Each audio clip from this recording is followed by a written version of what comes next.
Davi está estabelecido no trono, ele está na cidade de Davi, posteriormente chamada Jerusalém. E Davi está, como eu disse, honrado. Davi está abençoado. Davi está fortalecido. Davi ele passa por um processo muito grande até que chegue a ser reconhecido por toda a nação como rei, mediante a unção que ele receber ainda novo. E agora Davi, ele estabelecido, ele sente que falta alguma coisa ainda no reino. Uma vez que ele já tem o trono, uma vez que ele já tem a coroa, uma vez que ele já tem súditos, uma vez que ele já tem nome, Davi olha e diz: está faltando aqui a arca do Senhor. A arca do Senhor que Davi está fazendo uma referência aqui, ela não é apenas aquele caixote de madeira que o Senhor mandara que Moisés fizesse, uma caixa que dois lados eram maiores, dois lados eram menores, retangular, coberta de ouro por dentro e por fora. Diz a Bíblia que do lado de dentro dessa arca, nas paredes, entre as quatro paredes da arca, havia o rosto de um lado de um leão lá de dentro, do outro lado da arca, pelo lado de dentro, o rosto de águia, do outro lado, na extremidade maior, rosto de um boi, e do outro lado, rosto de homem. Uma peça única feita sem remendos. Nesta caixa havia três coisas que Deus mandou colocar lá. As tábuas dos 10 mandamentos estavam lá. Uma porção do maná que Deus mandou no deserto para o povo comer estava lá. E a vara de Arão que florescera estava lá. Essa caixa que foi feita tinha uma tampa sobre ela, propiciatório. Nessa tampa, pelo lado de dentro da tampa, havia pedras preciosas que estavam cravadas pelo lado de dentro. Para se fazer essa peça, Deus ungiu dois homens de sabedoria para fazer. Porque naquele dia que Deus falou, vocês vão cravar 613 pedras preciosas do lado de baixo da tampa, fazendo referência aos 613 leis e mandamentos, estatutos que o Senhor designou. Se vocês vão cravar 613 pedras preciosas pelo lado de baixo, mas vocês vão cravá-las pelo lado de baixo da tampa do propiciatório, da mesma forma que as estrelas estão no céu. E eles cravaram para o lado de dentro, do lado de fora da tampa do propiciatório, dois querubins que estavam estabelecidos em cima da tampa, de forma que a Bíblia diz que os querubins estavam de joelhos, um virado para o outro. Os seus joelhos se tocavam embaixo e as asas dos querubins se tocavam em cima, de forma que havia um elo entre as asas dos querubins e os joelhos que se tocavam sobre a tampa, fazendo referência ao reino de Deus que não tem nem começo e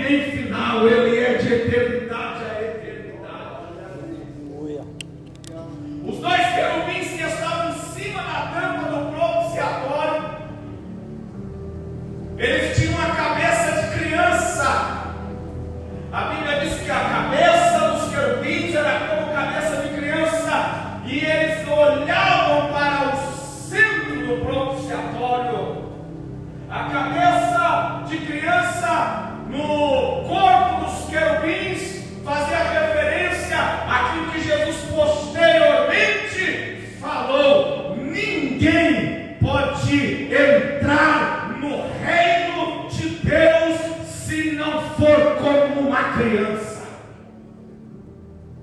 E no meio dos querubins, uma fagulha da glória de Deus revelava-se lá. Cumprindo-se então aquilo que o salmista dizia: ele habita no meio dos querubins. A arca então, ela não era só um objeto. A arca trazia consigo um glorioso mistério. A presença de Deus emanava dela. Ela fazia, na verdade, referência ao oráculo, ao mistério, ao poder, e a presença de Deus não era qualquer objeto, a arca. De forma que o Senhor manifestava-se dela, e para onde quer que ela ia, ela fazia referência à presença de Deus. Aleluia. Quando Deus mandou fazer a arca, ela era uma peça que, ela era uma peça que ela era carregada, conduzida para lugares onde Deus determinava. Muitas vezes Israel saía em guerra e Deus dizia: leva a arca na frente com os levitas. Aleluia. E a arca, ela ia à frente do exército da guerra, e eles já iam adorando e louvando, sabendo que enquanto a arca estivesse na frente, o povo sairia com a vitória. Enquanto Deus estivesse na frente, não haveria quem conseguiria lhes deter. De forma que muitas referências foram citadas por causa disso. O homem prepara os cavalos para a guerra, mas é Deus que concede a vitória. Aleluia. Muitos confiam em carros e em seus cavaleiros, mas nós faremos menção ao nome do Senhor. Aleluia. De forma que a arca então, ela não só representava como a presença estava lá, e como ela era um objeto que era carregado, Deus disse assim: nela também vocês vão colocar 4 argolas. Vocês vão colocar 4 argolas nos 4 cantos do caixote, e vão fazer 2 varais. Vão colocar ele entre a primeira roldana e a segunda argola, e vão colocar a outra entre uma e outra, e ela será carregada nos ombros pelos levitas. Os levitas deveriam carregar a arca no seu ombro, trombetas deveriam ser tocadas, sacrifícios deveriam ser oferecidos, e cânticos e hinos deveriam ser louvados enquanto ela era conduzida. De forma que, enquanto eles entendiam o que a arca era, enquanto eles compreendiam que a presença estava ali, eles a reverenciavam, a presença estava ali. Essa arca, ela foi conduzindo o povo por muitas vitórias, mas num determinado momento, essa arca, ela é roubada. O sacerdote da vez, pastor Acivaldo, é o sacerdote Eli. Os seus filhos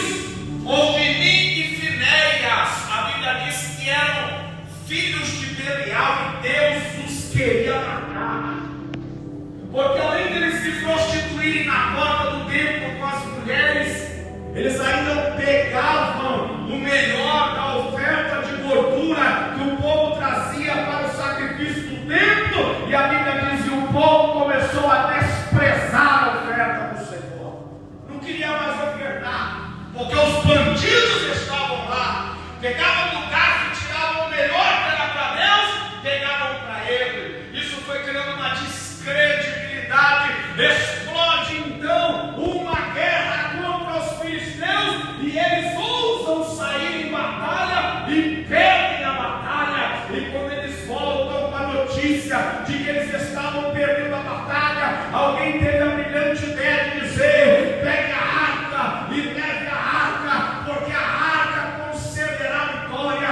O problema é que essa presença, esta arca, esta glória, ela, para ter os seus efeitos no meio do povo, o povo também tinha que viver em santidade e tinha que viver em obediência.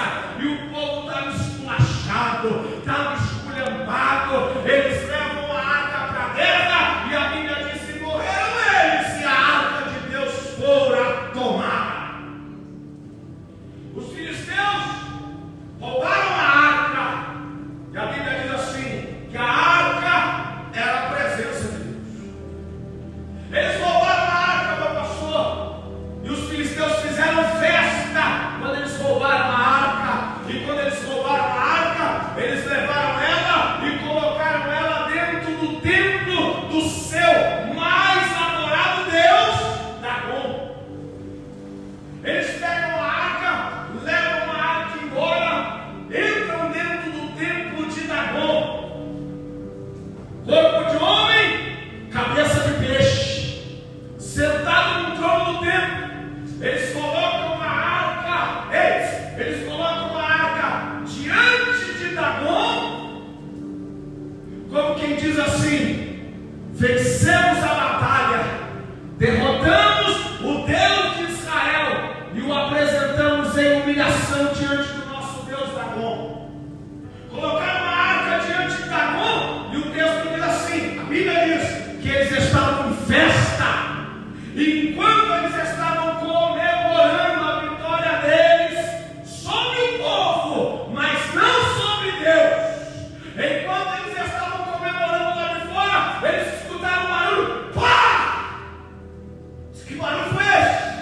Foi dentro do templo. Eles correram dentro do templo, abriram o templo para ver o que estava acontecendo, olharam e a arca estava no mesmo lugar, mas o Deus Dagon já não estava mais sentado no trono como estava. Ele estava caído diante da arca com a cara no pó. Aleluia.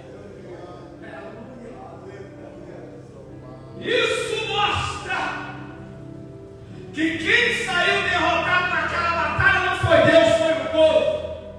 Porque o povo sem Deus é derrotado, mas Deus sem o povo continua sendo honrado. É por isso que lá na frente Jesus disse: se vocês não clamarem, até as pedras clamarão. Mas aquele que está sentado no trono, ele há de continuar sendo honrado. Quantos querem honrar ele aqui nessa noite com a sua adoração?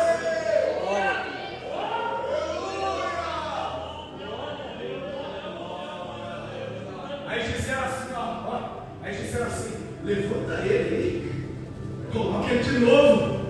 Aí levantaram ele, colocaram ele de novo no trono dele. Rapaz, não parafusava direito esse negócio aí não. Se já está com pregado direito isso aí não. Colocaram ele de novo lá. Aí o texto diz que eles saem de novo para festejar do lado de fora. E quando eles saem de novo, estão festejando do lado de fora, eles escutaram pá! Voltam correndo de novo para dentro do templo. E quando eles voltam e correm de novo para dentro do templo, eles olham a arca está no mesmo lugar. E eles olham Dagon está novamente caído diante da arca. Mas agora ele não está só caído,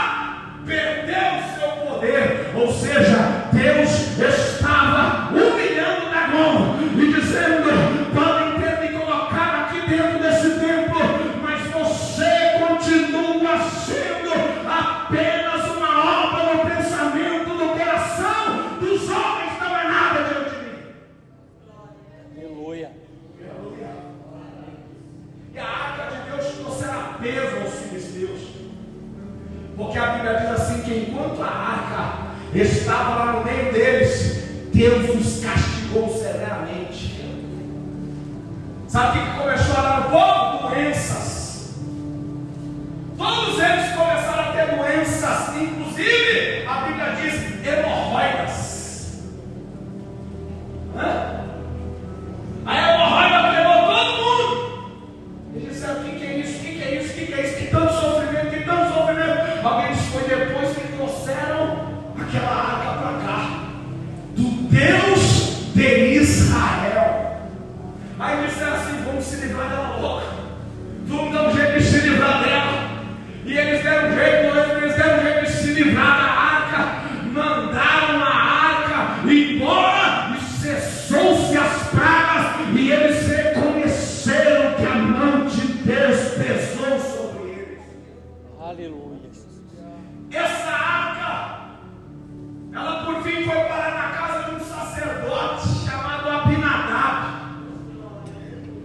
Ela vai parar na casa de um sacerdote chamado Abinadab, e a Bíblia diz que ela fica na casa de Abinadab durante 20 anos. 20 anos ela ficou na casa de Abinadab. E o texto diz, ou melhor, o texto não faz uma referência de algum acontecimento na casa de Abinadab enquanto a arca ficou lá. 20 anos a casa fica na casa de Abinadab, e não há referência de um milagre sequer. Não há uma referência de bênçãos lá. Porque, por certo, Abinadab, ele até estava com a arca sobre o seu poder, mas ele não compreendeu a essência do que ela representava. E quando você não compreende a essência do que é a presença, a reverência que deve ser dada, a forma com que a presença ela deve ser conduzida, ela não serve para nada na sua vida. É por isso que o culto não pode só ser um ajuntamento de pessoas. Se a gente não entendeu o que a gente está fazendo aqui,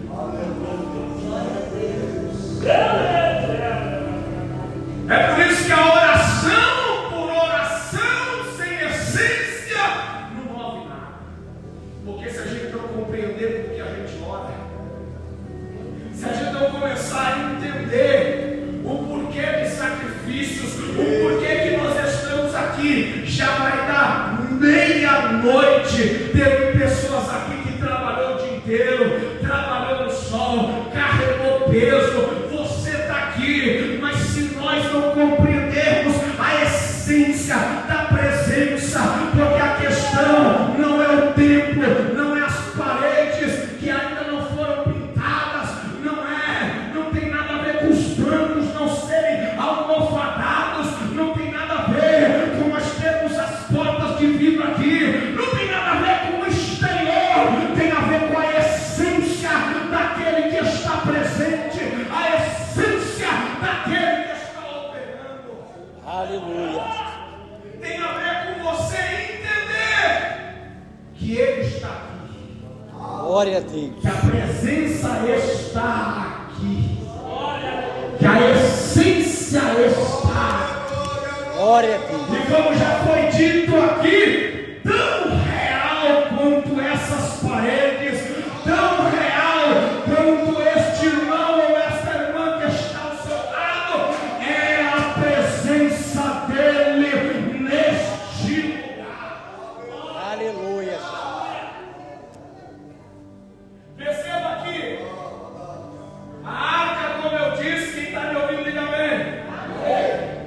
Ela era, na verdade, o objeto mais importante que havia na nação inteira, era a arca. Só que enquanto ela esteve na casa de Abinadab, e enquanto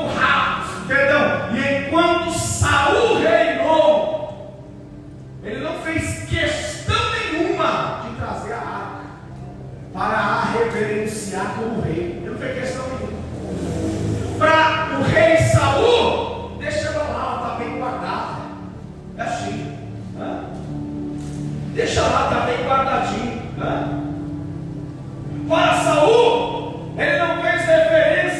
de desejo de buscar. Deixa lá, contanto que ela esteja calma. Está na casa de Aminadab. Está bem que está. Então deixa lá. Deixa lá que a presença está aí. É assim. Mas quando Davi, ele assume o reinado, quando Davi se estabelece, ele cria um desejo. Está faltando a arca. Tem trono, mas não tem presença. Tem coroa, mas não tem presença. Tem palácio, mas não tem presença. Tem súditos, mas não tem presença. Pode ter carro, pode ter casa, pode ter dinheiro, pode ter o que você quiser, mas se não tiver a presença, é por isso que quando ele escreve aos Salmos, ele diz: assim como a corça anseia pelas correntes das águas, assim a minha alma anseia pelo desvio. Glória! Quantos anseiam nessa noite pela presença verdadeira do Espírito Santo na sua plena essência? Aleluia. Sabe o que falta pelos cultos por aí? E olha que eu ando muito por aí, irmão. Essência. Às vezes tem um louvor bonito, às vezes tem um pregador bom, hein, na oratória, às vezes tem um coral perfeito, aí canta lá do sol, do ré, do mi, do fá. Aí você pega os instrumentistas maravilhosos e você vê todo aquele sincronismo humano lindo, aquela ética, aquela etiqueta, aquela coisa maravilhosa, sem essência. Aleluia. Deus do céu. Você fala, mas como pode? Tem tudo e não tem nada. Meu Deus. Mas tem tudo que uma igreja, mas não tem a essência. Aleluia. É por isso que pessoas entram e saem da mesma forma. É por isso que não há transformação em vidas. Jovens não são batizados com o Espírito Santo. Eu sou da época que os irmãos vinham para a igreja com toalhinha na mão, porque sabia que ia chorar, ia derramar lágrima. Eu sou do tempo em que crentes dobraram o joelho em poça d'água, estavam em volta da onde estava de tanta lágrima. Às vezes o pregador não sabia falar bonito, ao invés de falar Jesus, ele falava Jesus. Às vezes falava até errado, não tinha nem cara de pregador, às vezes não tinha nem jeito de pregador.